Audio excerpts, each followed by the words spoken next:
O míope, ele não enxerga de longe. Tá. É aquela pessoa que tem dificuldade para enxergar longe. Que é aquela pessoa que fecha o olho? Não. Não. Começa agora! Não consigo ler nada. Miopia!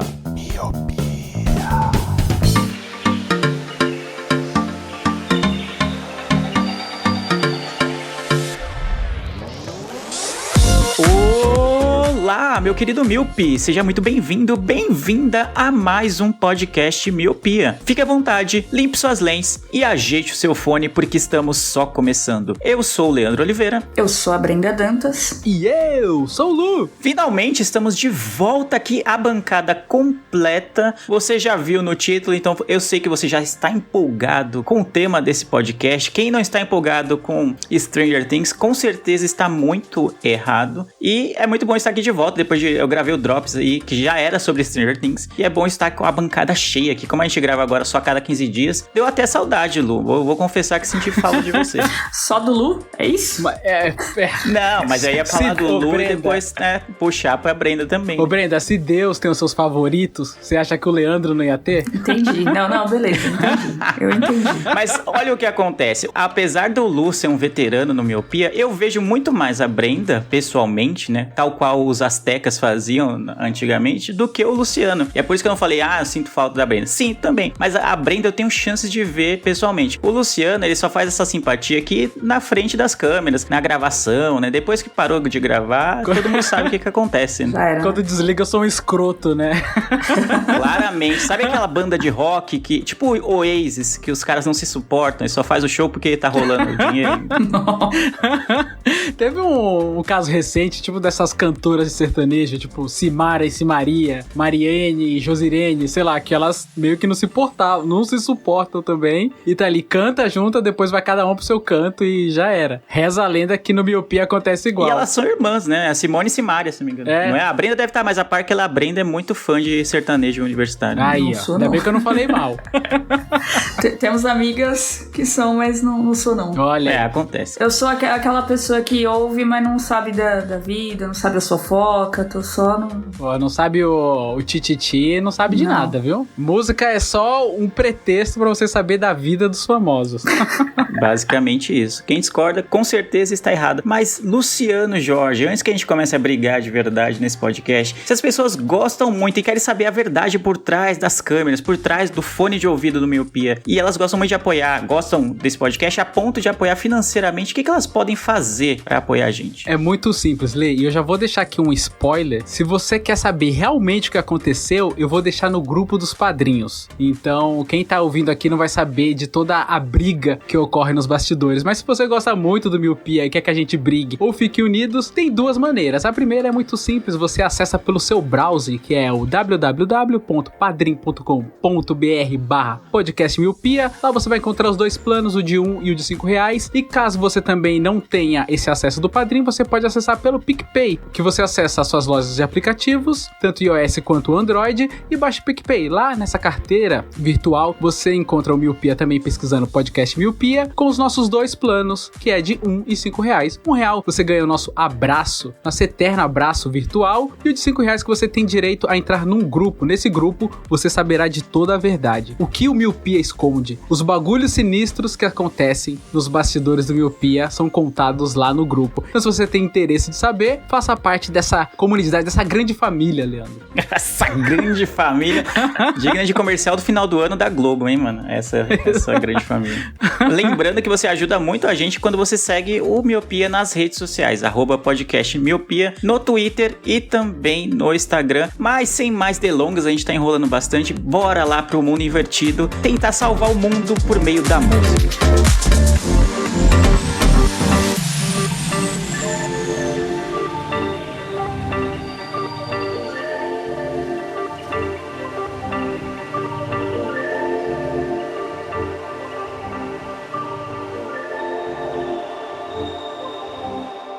A gente começou falando aqui de sertanejo, mas eu acho que seria legal pra esse mundo invertido já meter um Metallica aí pra entrar no clima.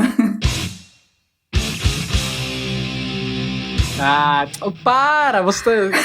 A música quer me dizer o quê? Que a música que ia te salvar era o Metallica? Ia nada. Simara e Simoninha e Simaria e Sinuane que ia te salvar do mundo invertido. O Vecna não ia te pegar porque você tá com Simara no ouvido. Beleza.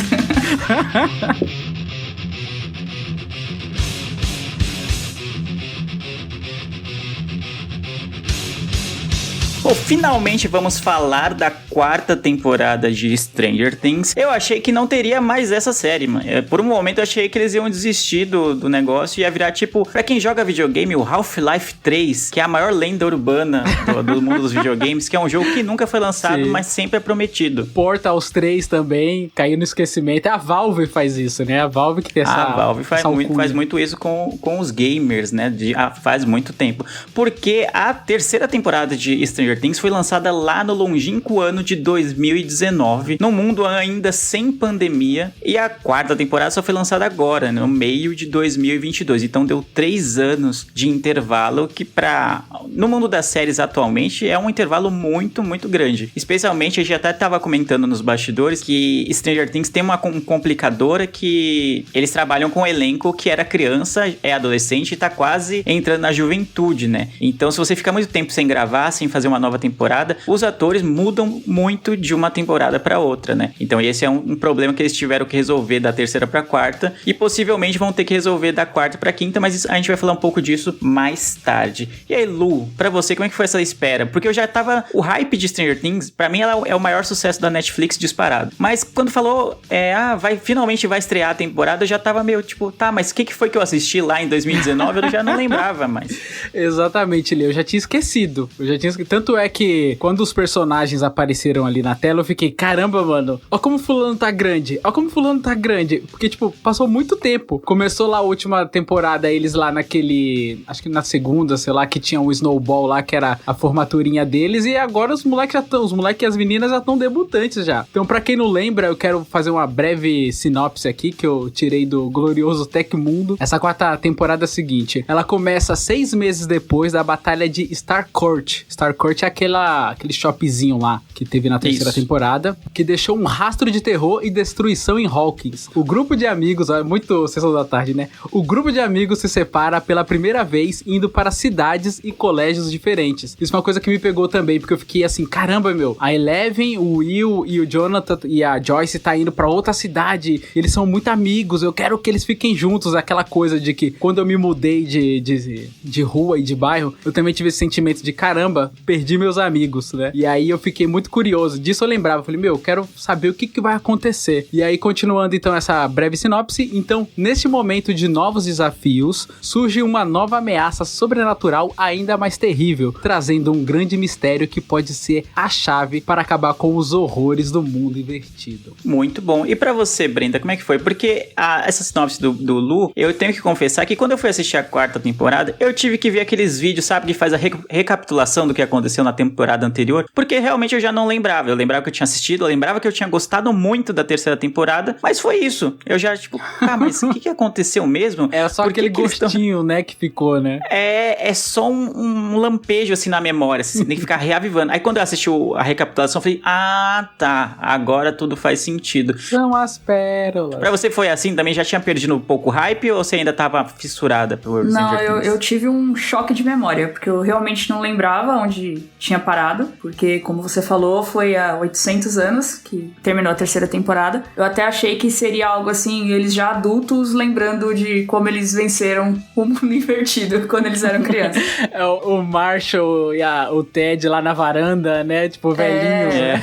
Algo nesse nível eu já tava esperando, assim, né? Mas eu falei, eu vou tentar ver, se eu me perder, aí eu paro e vou atrás de algum resumo, porque eu fui na cara e na coragem. E na hora que eu dei play, assim, que tipo, putz, um tá aqui, um tá lá, já veio, assim, um remember, assim, automático na mente. Falei, bora, vamos. Foi olhar pra cara do povo, assim, já... O Lucas é que eu senti uma dificuldade, assim, de identificar o Lucas ali. Pra mim, foi o que mais mudou, assim. Sim, eu ia falar isso agora. Mudou demais.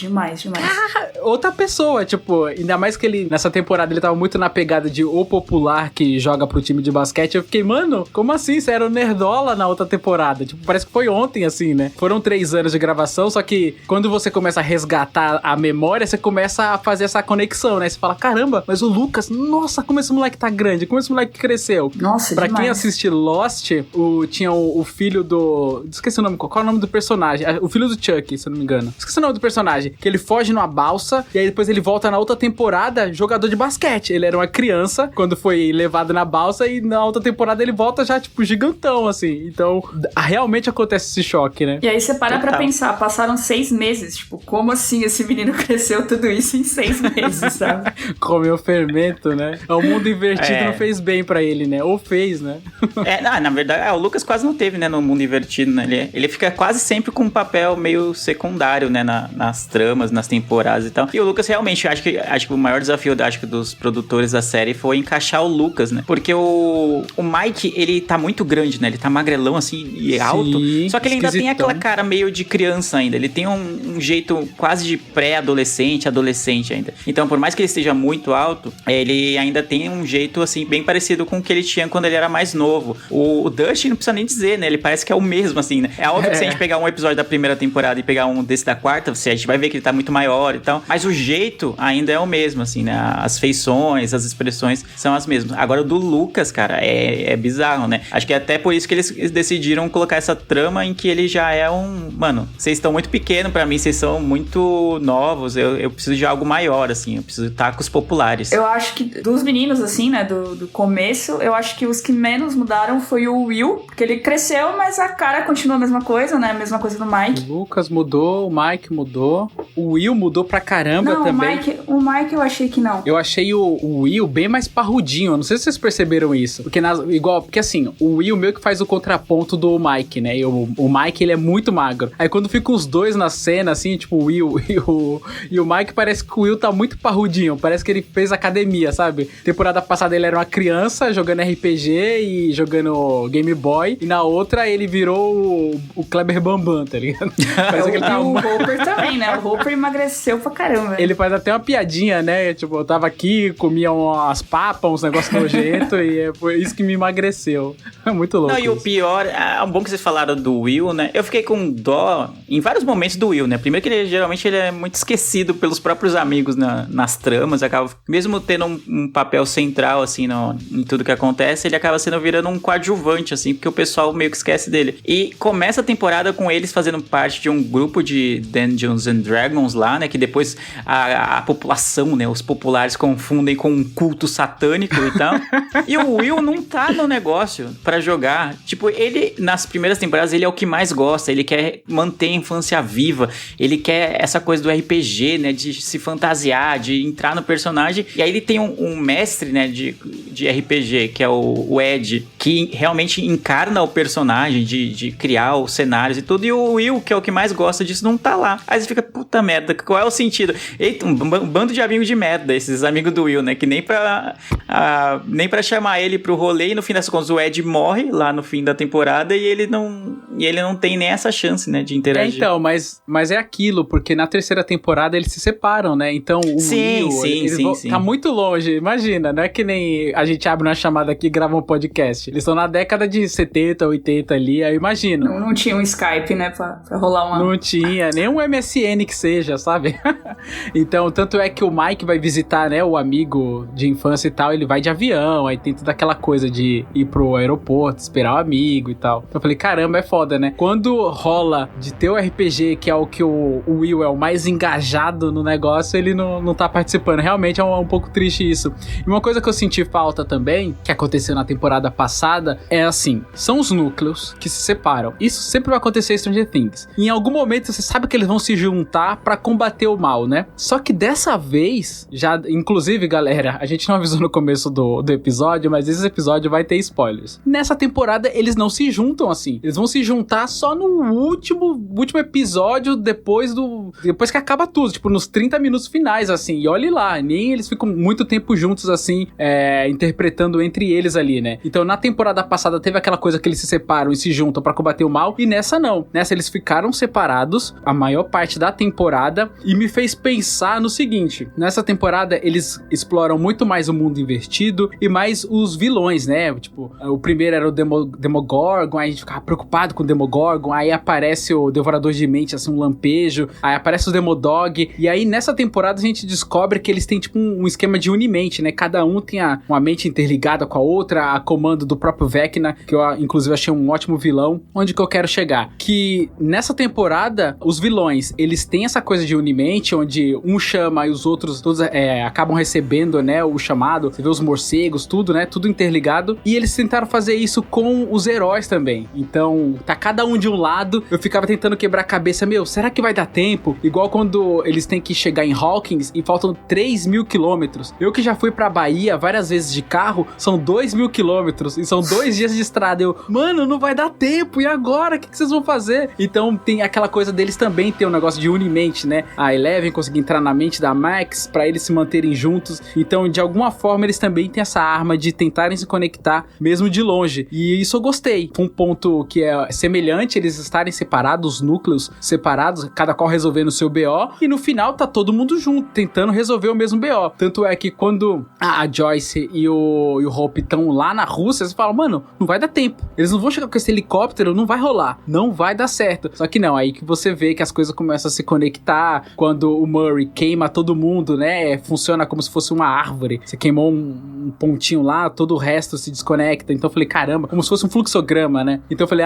então legal. Mesmo longe, eles conseguem ficar perto, né? E eles não fizeram aquela coisa deles estarem juntos fisicamente pra poder resolver. Eu achei isso bem legal também. E mesmo sem conversar, né? Eles têm essa ligação, assim, essa direção única, né? Sim. Eu gostei. Essa parte que o Lu citou foi uma das coisas que eu mais gostei. Eu gostei bastante de duas coisas. E essa foi uma delas na temporada 4 de Stranger Things. Eles respeitaram a inteligência dos personagens. Afinal, o Dustin, o Mike, o Will e o Lucas são conhecidos por serem nerds, por se interessarem por ciência, por tecnologia, por conseguirem coisas que talvez alunos convencionais, vamos colocar assim, não conseguissem. E eles já têm experiências, tipo, das temporadas anteriores com o mundo invertido, né? Do Will ter ficado lá um tempo e conseguido usar as luzes pra se comunicar com a mãe, né? E aquilo tudo. E depois de enfrentarem o Demogorgon, o Devorador de Mentes e o Demodog, que nem o Lu falou. Então eles respeitaram a evolução dos personagens e o conhecimento que eles tinham do cenário, né? Dos seus inimigos. Então, o Hopper, que nem você falou, na Rússia, ele sabia que o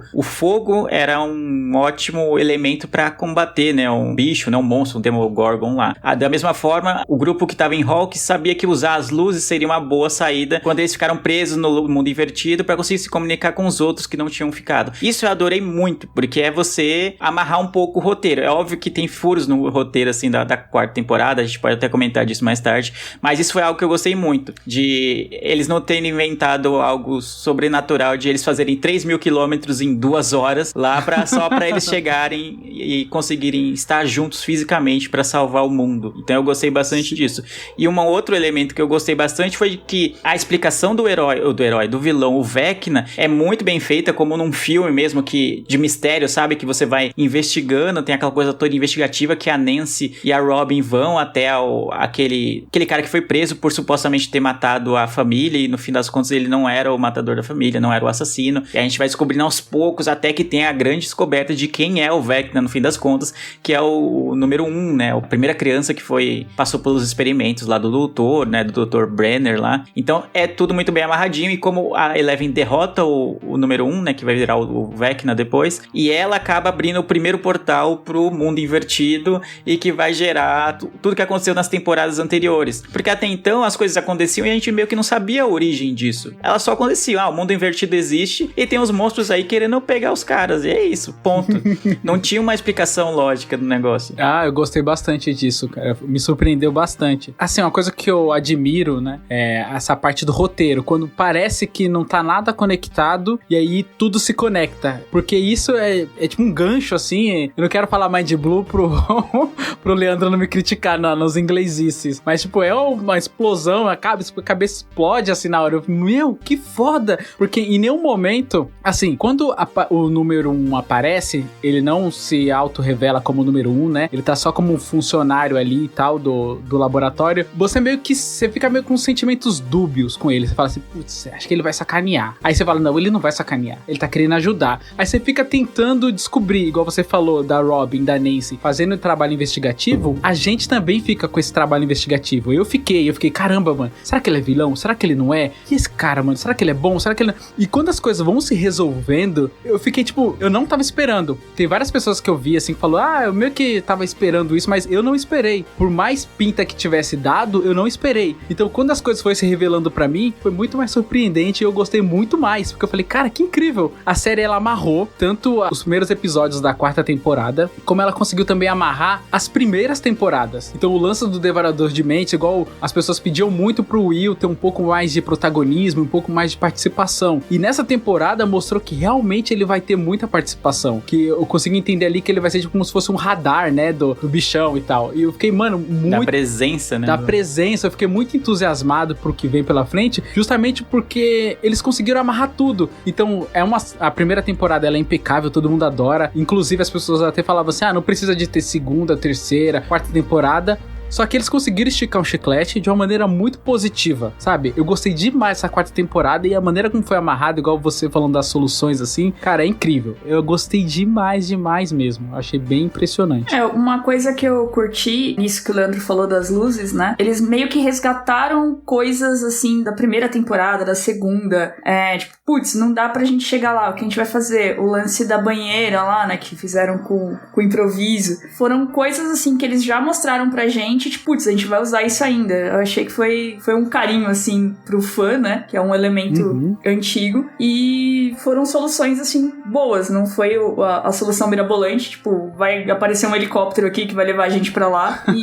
E deu certo, eu gostei. É verdade. E uma coisa que eu achei bem legal também, que é até pegando um pouco do gancho do que o Lê falou, de respeitar o intelecto dos personagens, é que nas outras temporadas, a Eleven, ela era muito... Todo mundo precisava dela, porque ela é a mais poderosa, ela é a super heroína e tal, e nessa temporada ela ter perdido os poderes e aos poucos e conseguindo, e todo mundo, tipo, traçando um plano pra tentar resolver, igual o grupinho da Nancy, eu gostei demais, gostei bastante do personagem da Nancy nessa temporada, o grupinho dela falando assim, vamos resolver, sem nem imaginar, tipo, a gente precisa da Eleven pra poder resolver, não, tipo, vamos lá, eu que vou resolver, vamos tentar aqui, vamos bolar um plano, aí eles bolam lá o plano em 4 partes, que eu achei bem genial, eu acho bem da hora esse negócio de, vamos estabelecer o plano e a gente vai executar esse plano. É a fase 1, a fase 2 e por aí vai e o plano vai andando. Então eu achei isso muito legal porque as pessoas, os personagens ali, elas falaram, vamos resolver. É minha cidade, eu já tenho um conhecimento do que é o mundo invertido. O mundo invertido ele aparece muito mais nessa temporada. Eu gostei bastante. Inclusive conta um pouco mais a história do mundo invertido, né? Ela quando vai procurar a arma, ela fala, putz, eu tenho uma arma, mas não, calma aí. Isso aqui, então o mundo invertido ele tem um delay, ele tá um pouco antes. Então toda essa mística, né?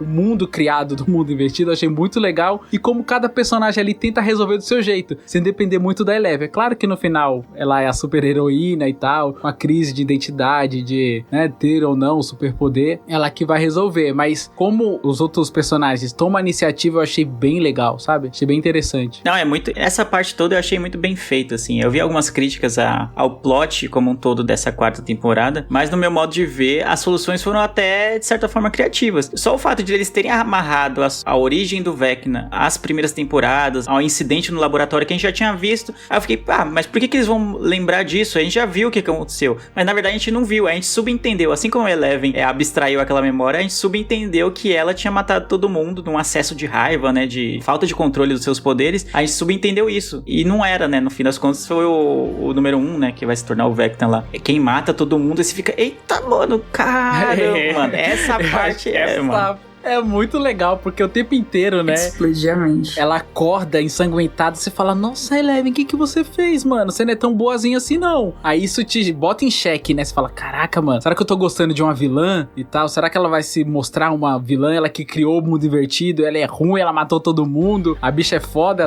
fizeram bullying com ela e ela matou geral. Só que aí não, né? Tem essa reviravolta que é muito interessante. Eu gostei demais. Não, e aí, inclusive, isso gera um diálogo entre a Eleven e o Vecna quase nos finalmente, acho que é no último episódio, que ela tá presa, assim, né, pelos aqueles tentáculos lá que tem do mundo invertido, que fazem parte do Vecna, e aí ela tenta, né, ganhar tempo, convencer ele, né, tenta dar uma distraída nele pra ver se, sei lá, de alguma forma tenta ganhar tempo, e aí fala, você não é o monstro, quem é o monstro é o Papa, né, que ela chama, né, que é o Dr. Brenner lá, ele que fez mal a você, ele que te machucou, ele é o monstro. Aí ele fala, é verdade, ele me machucou, ele me tratou mal, ele, sei lá, fez tudo isso que você fez, ele tratou a gente porque a gente é diferente, ele não tem poderes, ele não é especial, a gente é, mas quem criou o monstro que eu sou hoje foi você. Aí ela fica tipo, nossa, não deixa de ser verdade, até então eu não sei se, não era o plano do 01 lá, né, do número 1, virar o que ele virou, né, a Eleven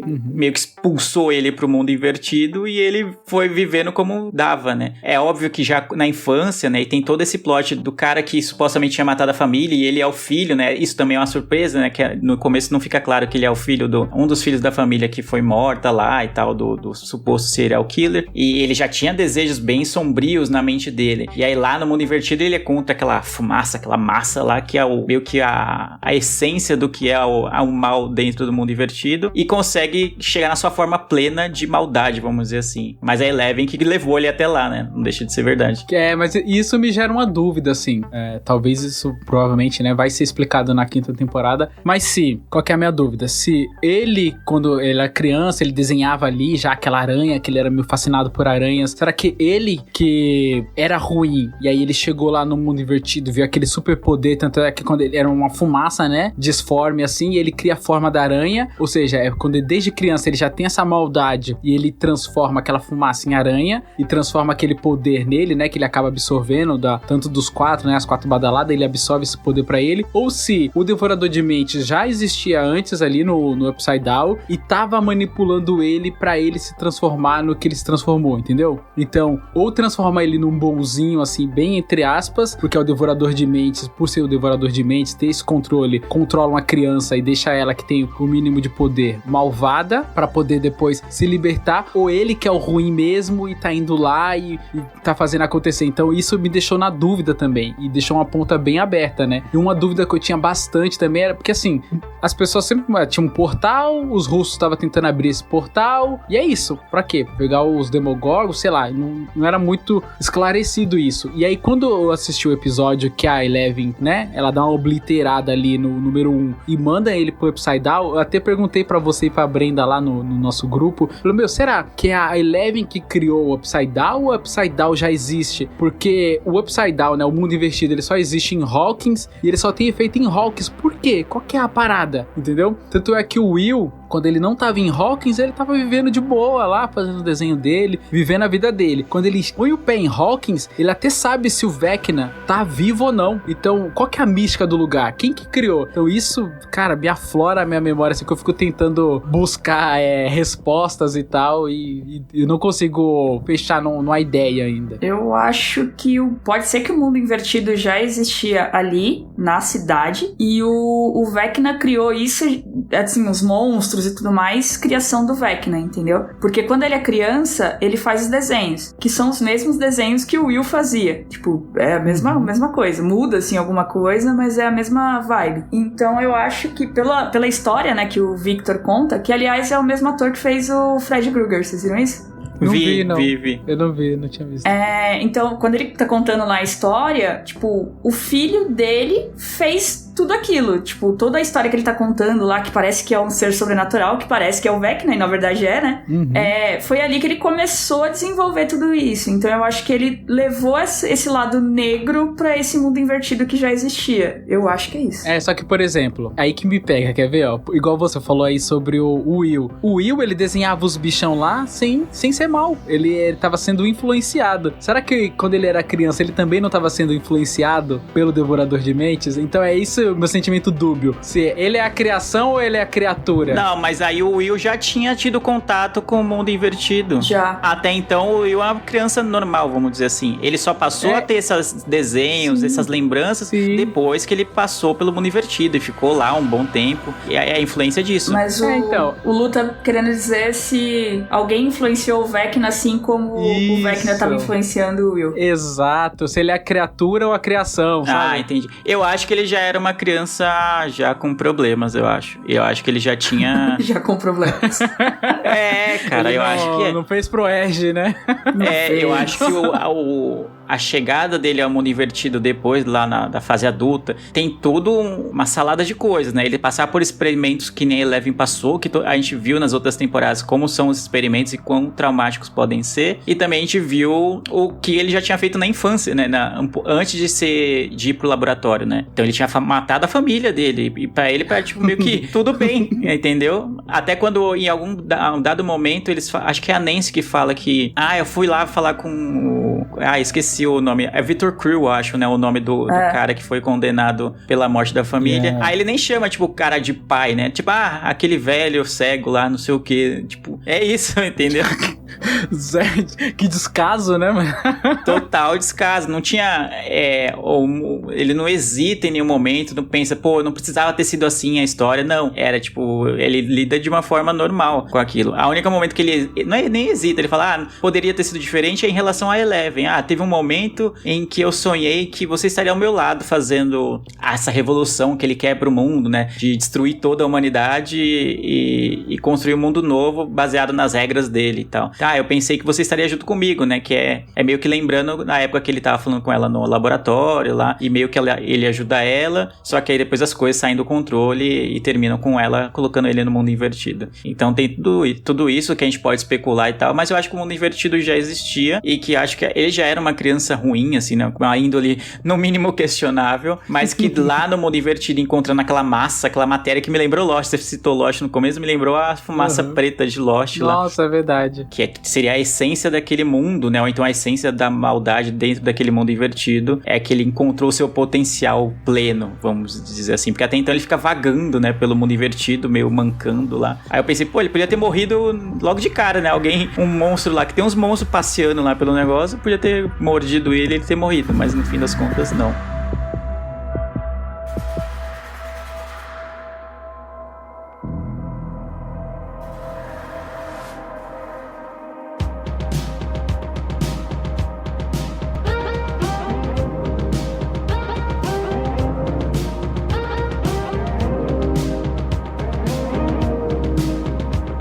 Eu queria passar por uma parte com a inserção de personagens novos, que é sempre uma marca de Stranger Things. E assim como é uma marca inserir os personagens, também é uma marca meio que acabar com eles de uma forma rápida.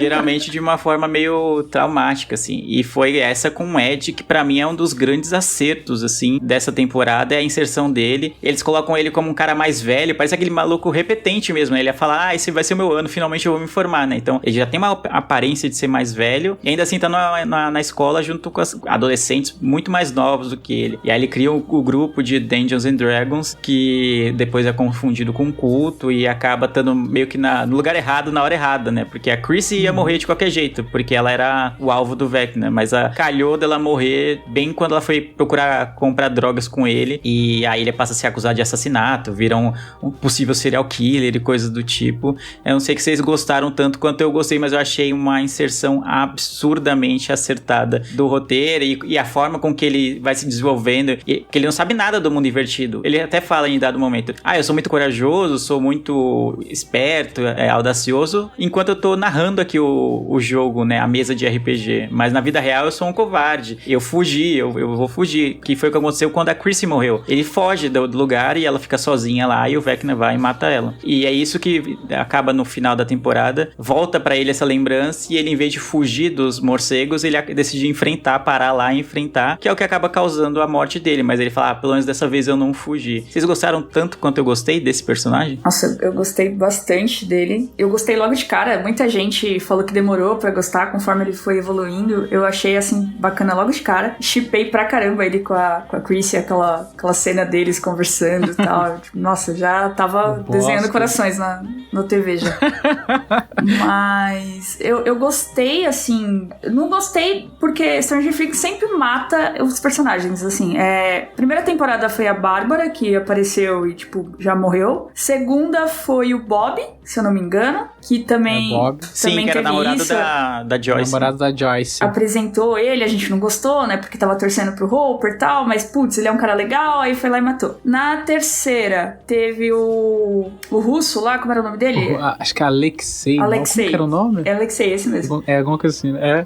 Que cara fofo. Você, tipo, tinha vontade de abraçar ele, dar colo, e aí, tipo, foram lá e mataram. E agora, o Ed, que, mano, teve uma cena lá que é icônica da guitarra, que eu tava esperando ela, porque tava no trailer já, né? E eu passei a temporada inteira esperando, e aí foi no último episódio, que foi mais um filme, na verdade, pelo tempo. Mas eu gostei muito dele, de verdade. E tem até uma curiosidade que ele toca guitarra, então aquela hora que ele tá tocando é ele mesmo que tá tocando. Eu achei isso bem interessante. E é foda, né? Que, por exemplo, no começo eu fiquei assim, caramba, ele aceitou rápido demais, né? A existência de monstros e tal. Só que aí, é claro que ele teve a vivência que a menina subiu e começou a quebrar. Inclusive, cara, eu não tava esperando esses efeitos dessa 4ª temporada de como o Vecna mata. Puta que pariu, é horrível, horrível. Quando você vê a Max subindo, você sente dor, você fala, minha Nossa Senhora, para, põe a música na menina, faz o diabo que for, mas não deixa ela se quebrar toda, assim, é bem impactante. E outra coisa que também fez eu entender que ele aceita muito mais esse mundo, é que ele já tem uma certa experiência com Terra-média, essas coisas mágicas, né, porque ele joga o RPG e tal, então fica um pouco mais fácil de aceitar. Eles usaram isso na primeira temporada que eles estão jogando o RPG, e aí o vilão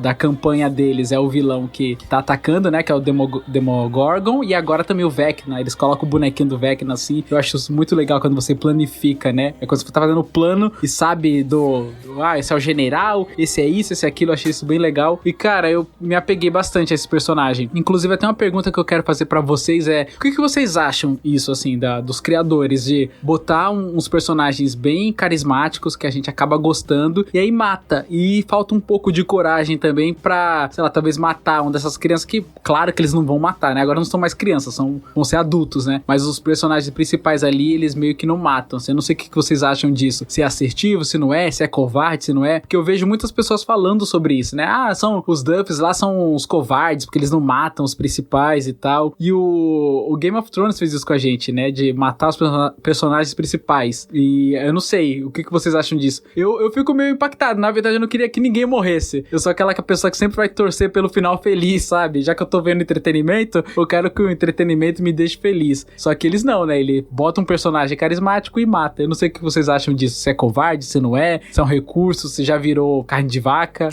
Eu acho que é um recurso deles, eu acho que é proposital, eu imagino que eles devem ler, ouvir e assistir as críticas que a série recebe, e nessa 4ª temporada acho que foi bem mais forte, porque o roteiro, apesar de ter diferenças e de explicar muita coisa, como a gente falou no começo do programa, em essência ele dá tem pitadas assim parecidas, de separar os grupos, como o Lu falou, né, vai ter uns grupos, às vezes muda a configuração de quem vai estar num grupo, quem vai estar no outro, mas sempre tem essa separação, para que no final eles se juntem, seja mentalmente, como foi nessa 4ª temporada, seja fisicamente, como foi na terceira, para resolver o problema, para enfrentar o grande vilão. E também tem essa de inserir algum personagem que vai ser essencial para determinada ação na temporada, né, e que depois ele vai acabar sofrendo. Eu preferia, eu preferia que ninguém morresse, óbvio, que nem o Lu falou, mas seria, talvez, eu preferia que mantivesse o Ed como personagem vivo, né, na série, não só uma lembrança, assim, e tal.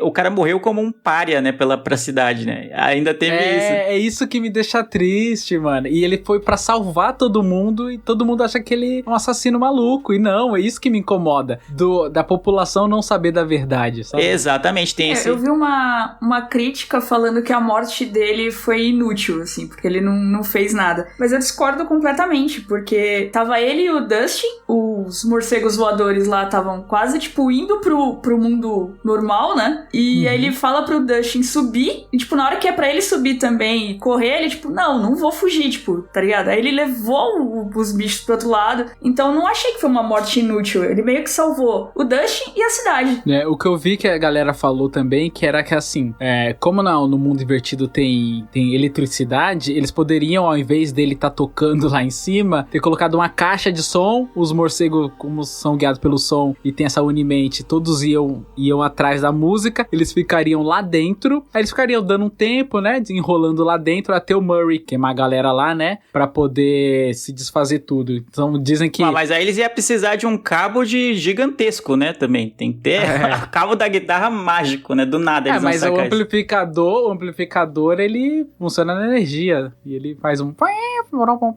Mas pra mim não tirou nada da experiência, é só bobeira, assim, pra mim, eu acho que valeu. Eu também não acho que tenha tirado, não. Eu vi essas críticas também de que a morte dele teria sido inútil, mas eu acho que se ele sobe ali junto com o Dustin naquela hora, os morcegos entrariam no mundo real, né, vamos dizer assim, e poderiam causar um estrago ainda maior na cidade, que também acabou acontecendo, né, algumas mortes por causa do desfecho e tudo. 20 e poucas mortes. E eu entendo essa crítica de ser, às vezes, eu tava falando isso, eu não queria que ninguém morresse, mas eu preferia, entre aspas, assim, de que, sei lá, a mãe, sei lá, da Nancy ou a mãe do Mike lá, que não tem nenhuma serventia pra série, nenhuma serventia pra narrativa, os pais de quase todos eles são inúteis. Primeiro que parece que, isso pode até ser colocado como falha de roteiro, talvez, de desenvolvimento de personagens, os pais parecem muito tranquilos. Mano, morreu um monte de criança, tem supostos rituais satânicos na cidade, e os pais estão ali fazendo comida, lavando a louça, não sei o que, ou aquele pai lá que tem aquele óculos, assim, gigantesco, assim, né? Parece aquele fundo o pai de do garrafa. Mike. O pai do Mike, ele tá lá só lá, tipo, vendo TV, cara, não mexe uma palha, e as crianças lá se movendo pra salvar o mundo,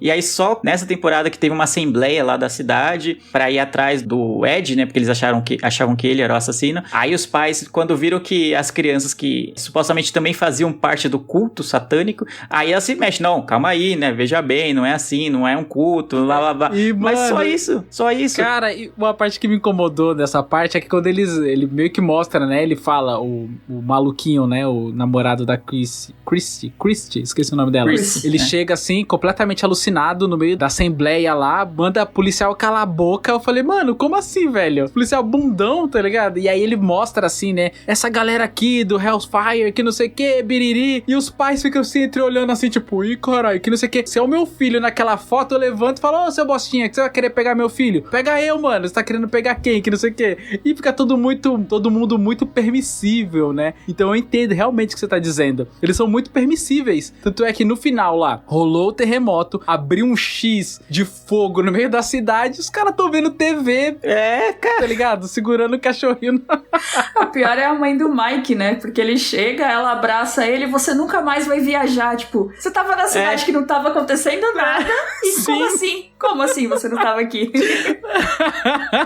Cara, é muita loucura. Exatamente. Mas essa parte da assembleia, apesar de eu não gostar do personagem, que é esse namorado da Chrissy lá, que também não gosto. Fica alucinado e tenta virar um justiceiro e tal, não sei o quê. Porque é um personagem que eu consigo visualizar de maneira real nos Estados Unidos ou em lugares muito conservadores, em que qualquer coisa pode ser atribuída a um culto satânico. Eu ficava muito, quando eu assistia com a minha esposa, eu ficava, o bolsonarista aí. Eu ficava, tipo, muito essa galera assim, vai na loja de armas lá, sabe atirar e tal. Eu falei, aí, o Bolsonaro, eu ficava sempre nessa pegada. Exatamente, foi a mesma sensação que eu tive, né? A crítica, talvez, né? Ainda que seja mais leve, né? Porque talvez essa galera conservadora aí, né? Especialmente americana, talvez passe direto por essa parte e nem enxergue como uma crítica, né? E se você for falar disso, eles vão falar que você tá politizando algo que não é politizado. Mas enfim. Mas é bem isso, o espírito americano de crianças podem ir numa loja de armas tranquilamente, ir lá e levar armas e tudo bem pra se defender e é isso, entendeu? Então eu gostei desse personagem nesse sentido. Eu detestava o cara. Quando ele aparecia em tela, eu queria, queria acelerar o negócio pra ele sair da minha TV o quanto antes. Mas é um personagem que, especialmente nos Estados Unidos, é muito real, né? Do cara justiceiro, de que, se eu tivesse uma arma, isso não teria acontecido com a Chrissy, que não sei o que, blá blá blá. Exatamente. E eu ficava com aquele sentimento o tempo inteiro de, esse cara vai fazer merda, esse cara vai atrapalhar, esse cara vai fazer merda. Isso tava claro assim, sabe? Claro como um dia ensolarado pra mim, assim. Sabia que em algum momento ele ia fazer merda. E não explica se ele morreu ou não, né? Naquela briga. Morreu, o negócio passou por cima dele, né? Cortou ele no meio, Cortou ele no meio. Quando vai abrir o Vecna não morre, né? Mas enfim, ele tem o grande dano, né, dele pra terminar a temporada. E que abre de fora a fora aquelas 4 linhas que vão se juntar no meio da cidade. Uma das linhas passa por cima dele e corta ele no meio. E ele morreu como bosta que ele é. Basicamente foi isso. Sem destaque nenhum. Se você piscou mais ou menos assim, você nem viu que o cara morreu. Foi isso. Provavelmente foi isso que aconteceu comigo. Exato, eu gostei disso. Você olhou pra baixo, ele morreu. Eu queria citar também o que o Lu começou no comentário anterior dele, do quanto Stranger Things foi meio gráfico, as mortes, assim, algo que a gente não tava esperando. Tinha sempre um clima de suspense, aquele clima de filme de suspense da sessão da tarde, dos anos 80, vamos dizer assim, em que as coisas aconteciam, as pessoas realmente morriam, não que não fossem os personagens principais, mas que não mostrava muito, assim, né, essa parte da morte. E com o Vecna, não. Era mostrado graficamente nas 3, 4 mortes que o Vecna comete, né, os assassinatos, mostra todo o ritual, né, dele entrando na mente da pessoa, assustando ela, e ela começando a ver coisas e ficar tendo alucinações, vendo o relógio, vendo o vitral com a flor, né, aquela coisa toda, e até quando ele vai, meio que quase hipnotiza a pessoa, faz ela levitar e quebra os braços, quebra as pernas, e depois fura os olhos da pessoa. Fala, meu Deus. A pessoa murcha, mano, cara, eles deram tanto, é tão gráfico como você tá falando, assim, que me deu muito medo. Quando eu sabia que a Max estava envolvida ali, que era uma das 4, quando ela começava a flutuar, cara, eu ficava em choque, eu ficava em pânico. Eu falava, meu, é uma morte horrível, é muito horrível. Igual quando o maluquinho morre saindo da água lá, quebra, cara, é muito gráfico. Eu que gosto de filme de terror, achei muito gráfico, imagina o Leandro. Me pegou muito a última cena, né, que é a última vez que o Vecna entra na mente da Max, que o Lucas tá falando com ela, e aí na verdade é o Vecna já. Ali me pegou. Cara, é bom. Ali eu não tava esperando, não. Sim, e falando sobre Max, gostei demais dela, ela tem um puta papel, né? Um dos melhores personagens. Protagonismo, sim, de protagonismo. E, cara, uma coisa que me chocou bastante, não sei se pegou vocês, é porque, assim, eu ficava o tempo inteiro, a gente fica tentando entender qual é o motivo da tristeza dela, né? Porque o Vecna vai atrás de pessoas mais vulneráveis e tal. E eu fiquei, tipo, eu me agarrei à ideia de que o irmão dela morreu e tal, e que ela se sente culpada, que não sei o quê. Eu me agarrei nisso. Só que o real motivo, quando ela começa a contar ali no final, pra atrair o Vecna, que na verdade ela queria que o irmão morresse e ela sentia culpa por causa disso, isso me pegou, cara. Isso eu não estava esperando. Já na carta, né, no cemitério, nossa. Sim, eu não estava esperando isso. Eu pensei que, tipo assim, ela estava compadecida com a morte de um irmão e tal, e é isso. Só que não, era muito mais profundo, é muito mais justificável, sabe? Ela fala, putz, eu tô assim porque eu queria que ele morresse, e aí quando ele morre de verdade, aí que eu me sinto mais culpada, porque quando a gente começa a assistir na temporada anterior, quando aparece o Billy, a gente vê que ele é muito escroto com ela, e justifica mais ainda a história, né? Então a gente fica com essa coisa de, irmãos se gostam, mesmo brigam e tal, só que não, é um negócio muito mais profundo e me pegou bastante. Total, e até por isso que ela não conta pros outros, né? Porque eu acho que se fosse só a tristeza pela morte do Billy, por tudo que aconteceu lá no final da 3ª temporada, talvez pelo menos com o Lucas, ou talvez com a Eleven, ela fosse se abrir, assim, fosse ter uma conversa pra deixar isso mais claro, assim, né? Pra dar uma desafogada nesse trauma, nessa mágoa. Mas não, era muito mais sombrio, né? É muito, cara, surreal, né? Me lembrou, sabe, o que? A Lily em How I Met Your Mother falando assim, tem vezes que eu não quero ser mãe, que ela conta algo horrível pro Ted se sentir melhor, né, em relação, porque ele ainda gosta da Robin e não achava que ela tinha que ficar com ele e não com o Barney naquela época. Uhum. E ela fala, tem vezes que eu não quero ser mãe, eu amo meu filho e tudo, mas tem vezes que eu só queria não ser, eu queria poder estar só eu e o Marshall como era antes e tudo, e aquela coisa, e não existe mais esse mundo. Então era uma coisa ruim de se dizer. Então imagine pra uma menina de, sei lá, 12, 13, 14 anos, que nem a Max, contar isso pros seus amigos. Então era muito mais fácil ela esconder e camuflar, e aí foi essa brecha que o Vecna achou pra entrar na mente dela. Então é muito legal. E aí isso nos leva ao que o Lu comentou e perguntou no começo, né, da fala dele. Se a gente acha que é covarde o roteiro, e eu acho, por mais que eu goste da Max, ali caberia a morte dela. Concordo. No roteiro. Concordo. A Eleven ter aparecido não, porque ela já tava na mente dela. Ela tava lá desde sempre. Mas ela ter usado meio que um Deus Ex Machina, como o Lu gosta de dizer, sim, pra salvar ainda que seja que ela tenha ficado sem comunicação, quase no estado vegetativo, eu achei desnecessário. A gente via que era a vítima dele, então acho que até pro Vecna voltar mais forte, faria sentido ter completado a quarta morte com a Max, né, das 4 badaladas, 4 mortes, e tipo, ele tá ferido e ia ser a justificativa pra que ele não morresse. Tipo, ele ia morrer, mas completou a quarta morte, então completou as 4 badaladas, e aí ele vai voltar mais forte por isso, entendeu? E, então vai ser muito mais difícil de vencê-lo, mas a Eleven vai estar com sangue nos olhos porque matou a melhor amiga dela. Mas não vai ter, entendeu? Não vai ter. Então se ela ficou viva, a gente já sabe que cedo ou tarde ela vai melhorar na quinta temporada. Sim. E vai voltar a ser o que era. Imagina, né? Sei lá. Mesmo a Eleven, ela entrando na mente no vazio, né? Mostra ela dentro da mente da Max. Sim. Novamente, só que tudo um vazio e não encontra a Max. Claro que se ela tá viva ali é porque ela vai voltar. Você sente que ela vai voltar. Eles não vão, tipo, deixar uma pessoa em coma pra matar a pessoa, só por matar. Eu acho que realmente caberia a morte dela. Aí vem a minha parte de teoria mirabolante aqui. Vamos ver se eu tô certa, sabe Deus em que ano. Talvez lá em 2028. Eu acho que o Vecna volta no corpo da Max. Porque quando a Eleven volta, tipo, tenta, né, entrar dentro da mente da Max, tem um vazio. Tipo, então eu acho que tá só o corpo dela ali, porque ela morreu, né, teve a badalada. E então eu acho que o Vecna volta como a Max, e aí vai ter esse negócio de eu vou ter que matar a minha melhor amiga, entendeu? Cara, é pesado, porque assim, eles usaram isso com o próprio irmão dela, né? O irmão dela, ele tava sendo usado de fantoche aí, né? O mestre das marionetes. Eu acho que vai ser algo do mesmo tipo. Só que aí é diferente que ele já era uma pessoa ruim, né? Ele já era uma pessoa ruim que, tipo, ninguém tinha afeição nenhuma por ele. E aí ele foi usado e tal, né? Quase como um... um fantoche mesmo, eu acho que é a boa definição. Aí ser com a Max seria pesadíssimo, né? Não, se for manter ela viva pra fazer um negócio desse, eu não sei se seria genial ou seria muito cruel, né? Tem essa nuance. E aí, a gente é covarde ou não é, né? E aí, quem é covarde agora? Toma aí, ó. Chora agora, ela seus matar lixos. todo mundo.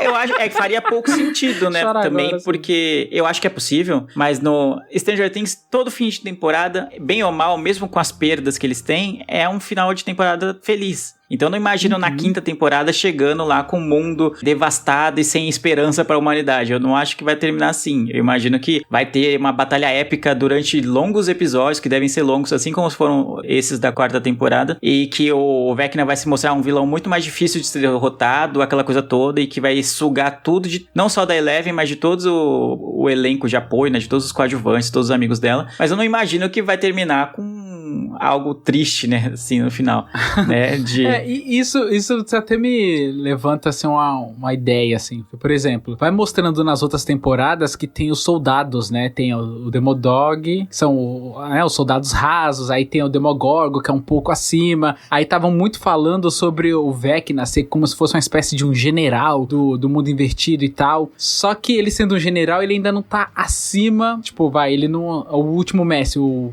final boss, né, ele não é o último chefão. Você acha que ele é o chefão final, assim? Que matou ele, acabou, resolveu? Vocês acham isso ou não? Eu acho que ele é o chefão, mas ele só é tão forte como ele é hoje por conta daquela fumaça lá. Não sei se definir se é uma fumaça, o que é aquela... É o devorador de mentes. E tal, que se apossou dele, vamos dizer assim, né? E fez com que ele ficasse muito mais forte, né? E eu acho que tem um pouco disso. Talvez Stranger Things tem muito quê de filme de terror dos anos 80. E o que tinha muito em filme de terror dessa época? Seja o Jason, seja o Fred Krueger, que a gente citou também um pouco mais cedo, de que ele morre, mas ele sempre deixa aquela pontinha na última cena de que pode voltar. Então eu imagino o peão do Inception, né? Exatamente. Então, sei lá, tá tudo muito bem, todo mundo feliz. Lembra, no final da primeira temporada, tá todo mundo feliz, o Will voltou pro mundo real, né? Depois de estar no mundo invertido, a gente fala, pô, beleza, acabou, né? Então, pra onde que vocês vão agora com essa série? Aí passa o Will no banheiro, né? Na pia do banheiro, ele olha no espelho, e aí dá aquele flash, assim, né? Do mundo invertido, assim, meio que indo e voltando. E ele cospe a larvinha. Cospe uma larva. Aí você fala, pô, não acabou. Então eu imagino que no final tem algo desse tipo. Não sei se com o Vecna... Imagina o Vecna derrotado, sim. Mas talvez com esse devorador de mentes, com algo que vem ainda do mundo invertido pra mostrar. Não acabou. Provavelmente eles não vão mostrar agora, porque a quinta vai ser a última temporada. Mas que vamos deixar essa pontinha pra que daqui uns 10 anos, ou alguma coisa desse tipo, possa ter um reboot, ou um remake da série, sei lá, uma filminho. continuação, um spin-off, qualquer coisa desse tipo que mostre o que aconteceu depois, né? Eu acho que vai ser assim. Porque eu fiquei muito sentindo que ia ser assim, ia ser aquela série Coringa, onde se você quisesse ter 1 bilhão de temporadas, vai tendo, que nem o Supernatural. Sempre tem um vilão a mais ali, acima do acima do acima, do acima do acima do acima. E quando surgiu a hipótese do Vecna ser uma espécie de um general, eu falei, putz, se ele é um general, ele não tá acima ainda. Só se incluírem aquele do desenho do Will, né? Que ele entrega pro Mike. Qual? Que é o bichão de 3 cabeças lá. O dragão, tipo o Tiamat, né, do Caverna do Dragão. Pareceu muito Caverna do Dragão ali, né? O negócio. Sim. Pode ser. Tô ansioso.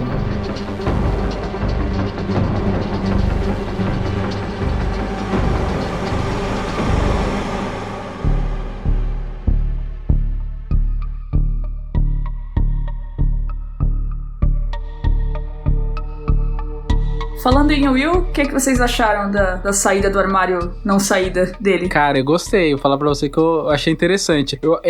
Eu achei que ele trouxe muita carga emocional pra temporada. Claro que tem todos os dramas ali, né? Igual eu tava vendo o Mike e a Eleven, né? Com todo aquele drama de você é muito poderosa e tal. E todo aquele dilema, né? Você é muito poderosa e eu não faço nada. Aí presumiu que o Will, pra poder dar esse choque de realidade. A gente que tá assistindo agora o The Boys, tem o Huey, né, com a Estelar lá, né, que ele fica assim, moça, é muito poderosa, eu não ligo, mas, eu não ligava, mas eu acho que eu ligo, você ser muito poderosa. Eu tenho esse recurso e essa discussão também no Stranger Things, né, com o Mike e com a Eleven. E o Will, eu achei que ele foi bom pra isso, justamente pra trazer um pouco mais essa carga emocional, porque a gente fica muito com aquela coisa de, né, são crianças e tal, como que eles vão se beijar, que não sei o que, e agora não, eles estão amadurecendo. E é legal trazer outros tipos de temas, né? E também trouxe um pouco mais o Jonathan também. O Jonathan, que tava ali só fumando maconha e comendo pizza e jogando golfe no ferro velho, ele percebeu ali, trouxe um pouco mais da irmandade, né? Também, né? Você pode se abrir comigo, eu te amo. Então eu gostei desse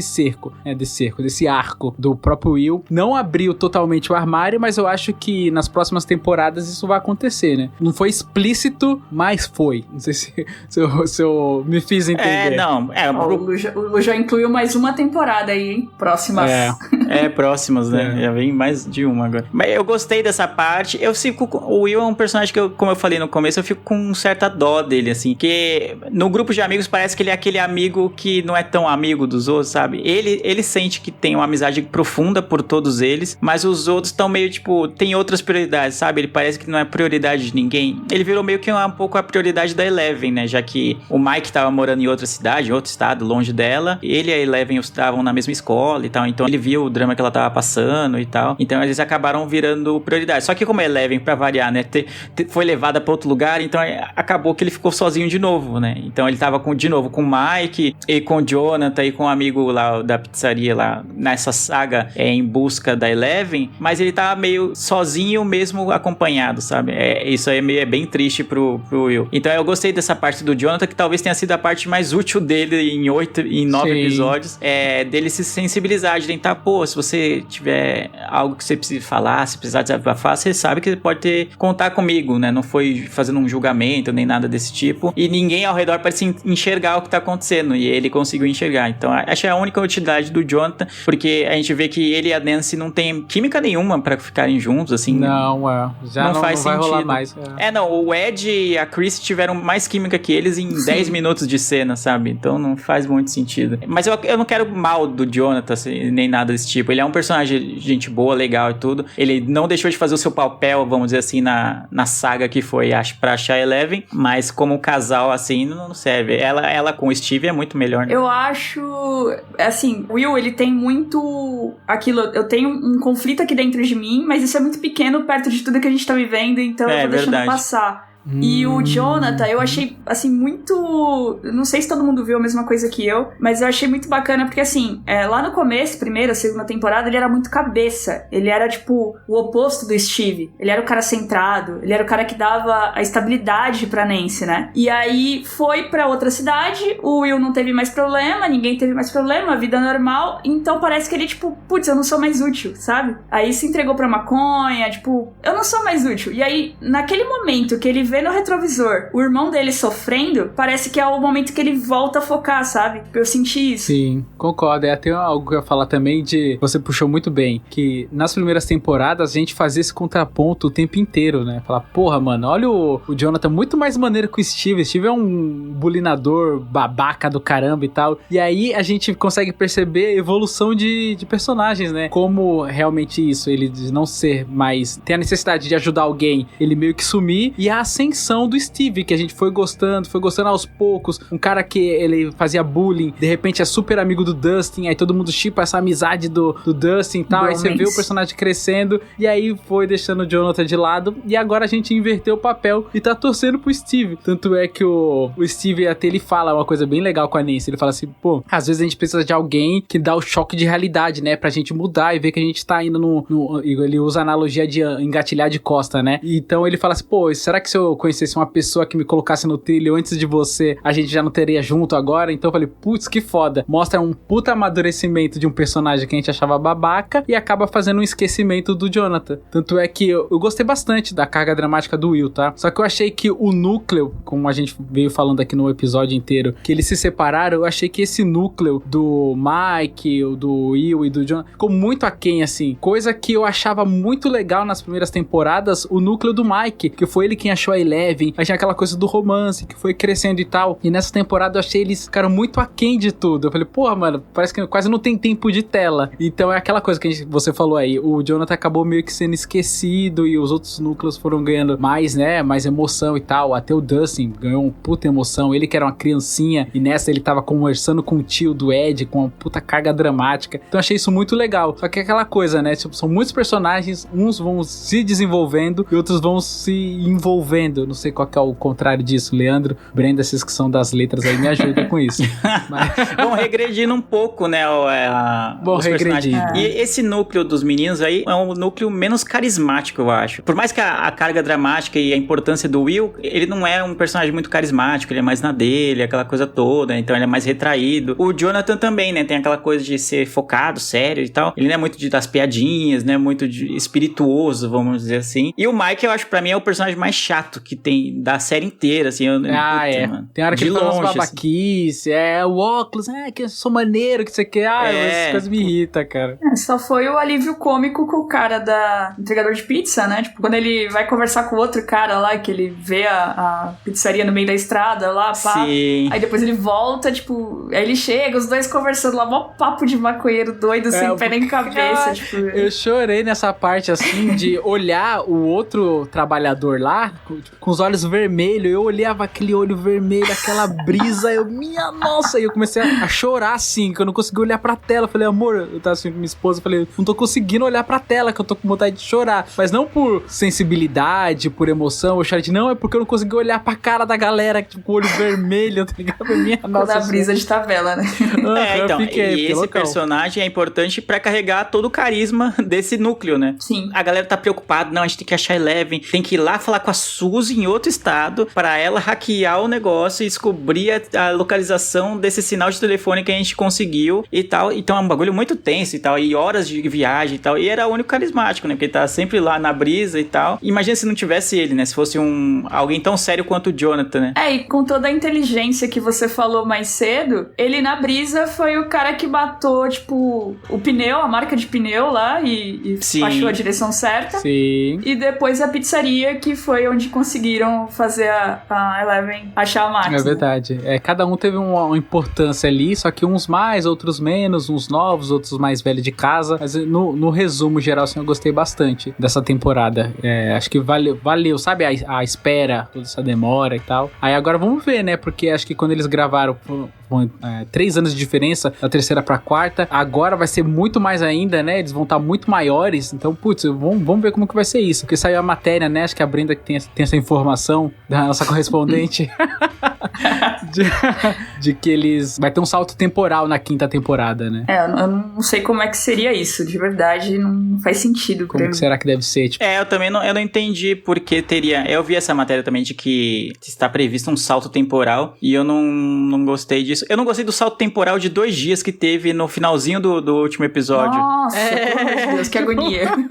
Não fez o menor sentido. 2 dias, exato. Tipo, aconteceu toda a merda, você quer saber, pô, e aí a Max viveu, não viveu, não sei o que. Não, 2 dias depois, tipo novela, assim, tipo, do nada. Aí a gente não vê a mãe dela indo no hospital pra visitar ela, nem nada, só tá lá o Lucas e a irmã dele. Aliás, a irmã dele, a Erika, tem que ser citada, ela é muito boa, assim. Ela tava no núcleo, né, junto com a Nancy, com o Dusty, com o Steve, e ela é sensacional. Se tivesse mais temporadas de Stranger Things, eu acho que ela poderia, tipo, ganhar mais protagonismo ainda, porque ela é muito boa, muito boa. Ela é engraçada, ela é forte, ela é dinâmica, e ela ela topa tudo, entendeu? Então, ela sempre tá lá, mano. Só tem o problema que acho que na 3ª temporada ela era, tipo, muito novinha, assim. A série fazia passar que ela era muito mais nova, tipo, tinha 5, 6 anos, é muito nova. E nessa temporada ela já tá, tipo, 11, 12 anos quase. Então...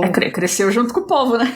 Então, ela cresceu junto com o povo. Então, acho que quando ela gravava, ela já era mais velha do que ela interpretava. O tempo passou e aí ela ficou muito mais velha ainda do que pareceria, sabe? Então, vamos ver como que vai ser esse salto temporal da 5ª temporada, que vão estar todos adultos, praticamente, faculdade então. E os caramba, né? Algo que a gente tá até comentando nos bastidores, em todas as outras temporadas, os finais de temporada de Stranger Things, eles têm a sensação de normalidade quando termina a temporada. Da primeira pra segunda, eles derrotam o Demogorgon, da segunda pra terceira, eles derrotam o Devorador de Mentes, depois derrotam o Demodog. Então tem aquela falsa impressão de normalidade. Então faz sentido ter um salto temporal nessas temporadas, assim, agora estão em outra cidade, agora estão nessa escola, desse jeito. Agora nessa não, eles já terminaram olhando pro céu, vendo as nuvens escuras, vendo que tá tudo armando uma tempestade, vamos dizer assim, e que o mundo invertido ia invadir o mundo deles, de verdade. Então não faz muito sentido ter um salto temporal, o Vecna vai ficar esperando eles crescerem pra atacar, pra voltar, sabe? E atacar, né? Cara, não faz sentido na minha mente. Não faz sentido nenhum. Eu acho que faz sentido voltar exatamente onde parou. Exatamente, pra mim tinha que ser isso. Voltou. O Lu tava falando de crianças, né, da Erika na 3ª temporada, ser muito criança, e me lembrou uma fala do Steve pra Nancy, porque ele passa a 1ª, 2ª, 3ª temporada reclamando de sempre ficar com as crianças, né? Isso. E aí, nessa temporada, eu achei muito bonitinho ele falar que imagina ter 6 filhos com ela e tal. E aí ele fala, eu tenho experiência, né? Tipo, já tenho... um currículo aqui. É verdade. E um negócio que eu não entendo, e talvez, sei lá, de repente faça sentido em algum momento, tem uma criancinha, uma menininha loirinha, que acho que ela é irmã do Mike, se eu não tô louco, que ela até, eles usam o brinquedo dela, que tem as lâmpadazinhas lá, pra se comunicar com eles, né, no mundo invertido. E vira e mexe, passa ela como se, sabe, meio que no fundo ela teria alguma importância, assim, não sei, me deu essa impressão vendo a série, de que vira e mexe em toda a temporada, eles fazem questão de dar alguns segundos de tela pra alguém que nem fala, às vezes a criança nem falava e tal. Eu posso estar muito viajando, com certeza. Não sei, nunca. Mas eu sempre lembro, não sei se eu encasquetei com isso, então toda a temporada eu fico esperando que essa menininha tenha uns 5 segundos de tela inexplicáveis ali e sempre aparece. Seja pra ela usarem o brinquedo dela, ela passando de motoca, de carrinho, assim, no fundo da cena. Vira e mexe, ela aparece, eu fiquei, caramba, será que no fim das contas ela vai ter alguma importância que a gente não sabe? E no fim das contas nunca é nada. Então eu meio que desencanei, assim. Não sei, eu não reparei se passou batido igual a morte do cara chato. Chatíssimo.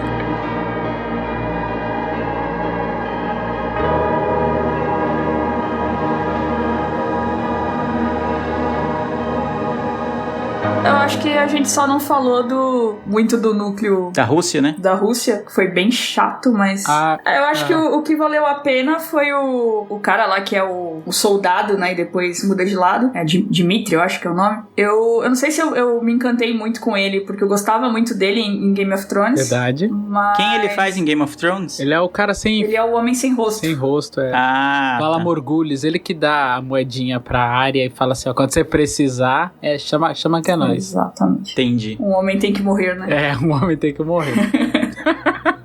Mas eu achei tão sem graça na parte da Rússia. Nossa, muito chato. Pelo amor de Deus. Não, eu entendi que tinha que ser algo mirabolante pro Hopper ser liberto, né? Afinal, ele tava preso numa prisão russa durante a Guerra Fria, né? Então não poderia ser algo fácil de ser realizado e tudo. Eu entendi, mas chato, demorou pra caramba. Eu acho que eles poderiam ter resolvido, sei lá, de repente, até o episódio 7, de repente, algo assim, e dar tempo deles voltarem pra participar da treta no episódio 8 e 9 de uma maneira mais presente, vamos dizer assim. Lá, eles tiveram que ir no salto de fé de que era uma mente única do mundo invertido pra atacar o Demogorgon que tava lá na Rússia e achar que aquilo ia ajudar os meninos de alguma forma, entendeu? Foi muito num tiro no escuro, assim. A gente que tá acompanhando tudo sabe que faz sentido e é importante, mas, sabe, foi muito achismo ali. Eu concordo. O que eu achei zoado foi foi bonita a cena do Hopper matando o bicho com a espada e tal, mas de onde saiu aquela espada, velho? A espada do Conan. Eu fiquei...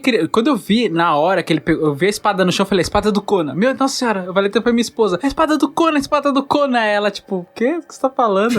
Aquela espada é a espada do Conan, realmente a espada do Conan. Eu fiquei tentando pensar, falei, da onde que veio essa espada? Aí eu lembrei que quando eles estavam... Tem armas lá. Tem armas, eles deixam escolher armas pra lutar. Só que aí vem o Deus Ex Machina, né? Aquela espada ali, ilustrada, brilhosa, ali, né? De prontidão pra ele pegar, né? Eu achei foda. Mas eu vou falar pra vocês que eu gostei da parte da Rússia, toda a questão da Rússia, porque várias temporadas mostrou os russos com interesse. Só que a gente não sabia qual era o real interesse, né? Tanto é que quando o Brenner fazia a Eleven caminhar pra escutar as escutas, que tal, que não sei o que, o alvo eram os russos, né? Aí você ficava, meu, como é que isso vai conectar? E aí o recurso foi, né, mostrar que eles estão estudando e tal, como soldados e criando de proveito aos bichos, toda aquela história que a gente viu na série. Só que eu tô com vocês sobre o tempo de tela disso, né? Foi muito longo, eu achei que poderia ser bem reduzido, bem reduzido. Eu acho que só não foi mais reduzido porque eles queriam mostrar os dois, tanto a Joyce como o Hope e o Murray, que todo mundo gosta desses personagens, só que eles queriam fazer o lance deles separados resolvendo. Então eles não poderiam resolver e voltar, eles teriam que continuar separado. Então acho que foi isso que fez prolongar todo o arco Rússia, mas eu acho que realmente foi um arco longo, não precisava de tudo isso, dava pra resolver bem antes. Então era aquela coisa, resolveu? Ah, não. Fugiu da prisão? Ah, mas tem que voltar. Tem um avião? Ah, mas o avião caiu. Ah, tem um helicóptero? Ah, mas o helicóptero não funciona. Então eles ficavam tipo, um pra frente, jogo da vida, um pra frente, dois pra trás, sabe? Pra manter eles presos ali e tal, pra fazer o recurso de eles separados, ficam juntos, mas foi demais, arrastou demais. Então, e até é um casal que eu gosto, né, a Joyce com o Hopper, eu fiquei, quando eles finalmente ficaram juntos, eu tava só aliviado, tipo, beleza, mano, tá, ok. Eu não tava... Bora, vamos. No começo da temporada eu falei, pô, quando ela chegar lá na Rússia e conseguir, ela conseguir salvar ele, né, que seria, geralmente nas construções de filmes, de série, assim, seria o oposto, né, ele salvando a donzela, aquela coisa toda, né, a mulher indefesa, não, ela iria lá pro frio da Rússia, lá com o Murray, que só, a única coisa que ele sabe é falar russo, né, de resto ele não tinha força. Ela sabe karatê. Mas então, foi legal essa parte do karatê lá e tal, essa parte eu achei engraçada e tudo, mas foi muito longo. Quando eles ficaram juntos, eu tipo, beleza, tá ok. Só demorou 87 anos já pra vocês ficarem juntos, o maluco quase morreu 20 vezes. Quando o Hope conseguiu escapar sozinho lá, quebrou o pé, aquela cena horrível lá pra poder passar, o cara dando uma irritada no pé, essa cena é horrível, eu falei, cara, ele tá comendo pão que o diabo amassou, que foda, mas ele conseguiu escapar, vamos que vamos, segue aí, série. Americano doido, né? Mas aí toda hora que eu tava voltando, aí eu falei, não, chega. Aí eu já tava cansado, aí eu já cansei. Não, porque foram 2 voltas, né? Ele sai, né, com o plano lá do Dmitry, né? Dmitry, não sei se é Dmitry o nome dele. Sai com esse plano, né, do cara que é russo, mas ajudou ele, né? Aí ele sai e pensa, pô, já era. Não. Pegaram ele. Aí ele volta pra prisão. Aí fica mocota. Aí eles saem de novo, com todo mundo, tá tudo certo. Não, mas agora pensando aqui, pra ajudar as crianças, a gente tem que matar o bicho daqui. É tipo, puta, vai voltar de novo, cara. Ah, não faz sentido nenhum, mano. Aí foi demais. Então, se fosse só uma fuga e depois que eles fugissem, eles falaram, pô, putz, a gente fez tudo isso pra fugir, mas na verdade eu tinha que voltar, porque vai ter só uma vez. Mas ele sai 2 vezes. Nossa, cara. Aí já aparecia a parte deles, eu sabia que ia ser arrastado, assim, tipo, tá. Então, beleza, vamos aí. Frio. Eu ficava agoniado que ele andando descalço naquele gelo. Faz tipo 12 graus, ou até mais, 16 graus. Já boto minha meia quentinha no pé, ele andando naquele gelo, eu ficava muito agoniado, tá ligado? Demais. E aí evoluíram um pouco os personagens, se for ver no fim das contas. Só o Murray, que a gente soube que ele luta karatê. E de resto, de evolução, assim, de personagem, não teve muito nesse núcleo. Ao contrário, sei lá, tipo a Nancy, que você olha ela nas primeiras temporadas, você fala, mano... sim. Era tipo a princesinha do baile, aquela coisa da mais popular da escola, não sei o quê. Namorada do Steve, que também era o cara popular, ela era só isso, entre aspas, né, no começo. E hoje não, ela catou a escopeta lá e falou, deixa que eu mato o bicho, mano. Cerrou a escopeta pra não errar. Cerrou a escopeta.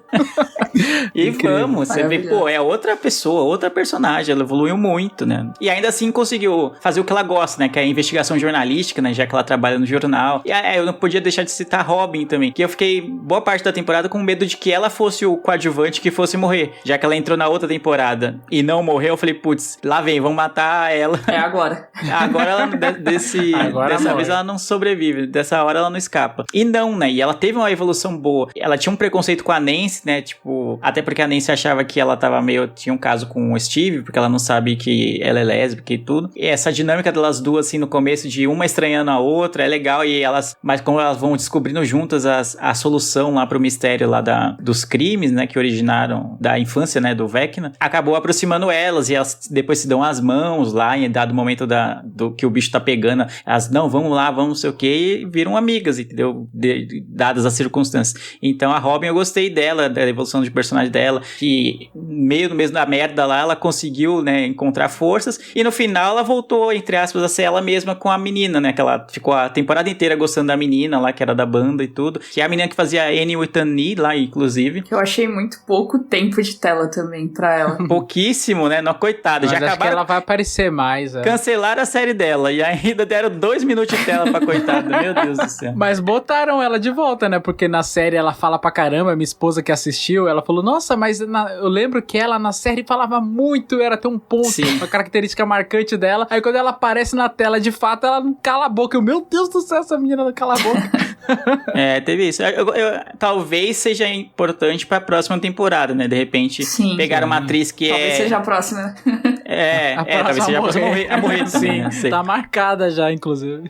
Porque ela é uma atriz relativamente conhecida por esse papel que eu citei da série, né, e é uma série que muita gente ficou saudosa porque foi encerrada quase meio sem final, assim, e talvez seja importante para a próxima temporada. Resta a nós aguardarmos. Falamos de tudo, né? Falamos do que a gente achou, do que gostou, de que a gente não gostou. Falamos do final, falamos das projeções para a próxima temporada. Mais alguma coisa que vocês queiram comentar? Só teve mais uma coisinha que eu não gostei, que me incomodou bastante na hora que eu tava assistindo. Aquela cena que o Mike tá chegando pra salvar a Eleven e tal, que ela derruba o helicóptero. E aí tem aquele cara grandão lá do exército que tá atrás dela. O Sullivan. Sim. Ele tá, tipo, muito na pegada de pegar ela, assim, e vou acabar com essa menina e tal. E aí ele espera o tempo exato dela conversar com o pai dela conversar com o Mike. Aí quando ela entra no carrinho lá de pizza, aí ele sai. E aí? Não foi mais atrás? Ele tentaram explicar essa parte na hora que ele tá conversando com o outro doutor lá, que o outro doutor tá tentando convencer. Segundo ele, é esse tempo, né, que ele fala, não, vamos prender ela, eu consigo sedar, eu consigo isso, aí você vai ver que as mortes vão continuar. Segundo, acho que o recurso, né, de roteiro enquanto eles estão tendo essa conversa aqui, eles estão conversando lá. Mas, sei lá, parece que o tempo foi curto, não é proporcional. O tempo que o cara tenta convencer ele até pode atirar, taca fogo, mete o dedo. Aí, não, mas ele sumiu, passaram-se 2 dias e, tipo, ninguém foi atrás dela. Isso que é foda. Porque, assim, mostra ali que eles estão no meio do deserto, é muito mais fácil você chegar de carro, helicóptero, igual vem helicóptero e carro, e a Eleven vai lá e joga um helicóptero em cima de todos os carros e explode tudo. E aí, sei lá, Mas eles continuam sendo o exército dos Estados Unidos. Chama outro helicóptero e chega mais rápido na cidade do que eles naquele carrinho lá, naquele trailer lá, naquela furgão. É só procurar um carro com um negócio de pizza em cima, mano. Difícil de achar. Exato. sabe o que eu lembrei? Lembra do... Acho que é o Matrix 2. Acho que é o 2. Acho que é o Matrix 2. Quando o Neo, ele tem a nova habilidade de voar. E aí ele tá lutando com vários Smiths, assim, pá, pá. Uma trocação franca. Aí o Neo vai lá e voa. Aí os Smiths ficam olhando. Os Smiths não sabem voar ainda, sabe? Fica... Mas tá bom. Vambora, né? Acabou aqui. Então é Foi isso. tipo meio que Então, isso, né? tchau. Ele saiu, não tem carro, não tem nada. Tá bom, deixa quieto então. Deixa esses meninos ir embora. Desistiu. Tipo, os caras ficaram a temporada inteira. Não, vamos matar gente aqui. Torturaram o maluco lá, o guardinha, só pra saber onde a Eleven tava. E depois ela foge. Aí beleza, é isso. Vamos Ela tá no carro de pizza aqui, grande coisa. Fechou. Nossa, deve... Jamais conseguiremos alcançar este carro de pizza. Com o maconheiro dirigindo, né?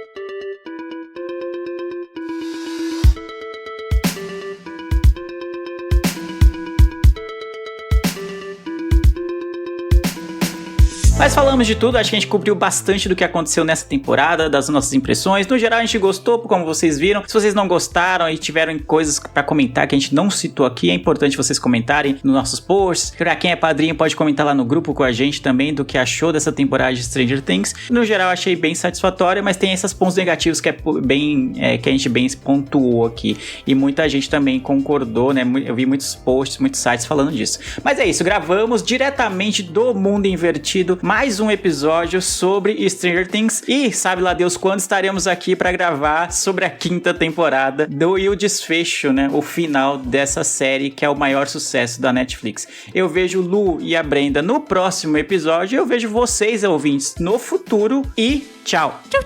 Tchau.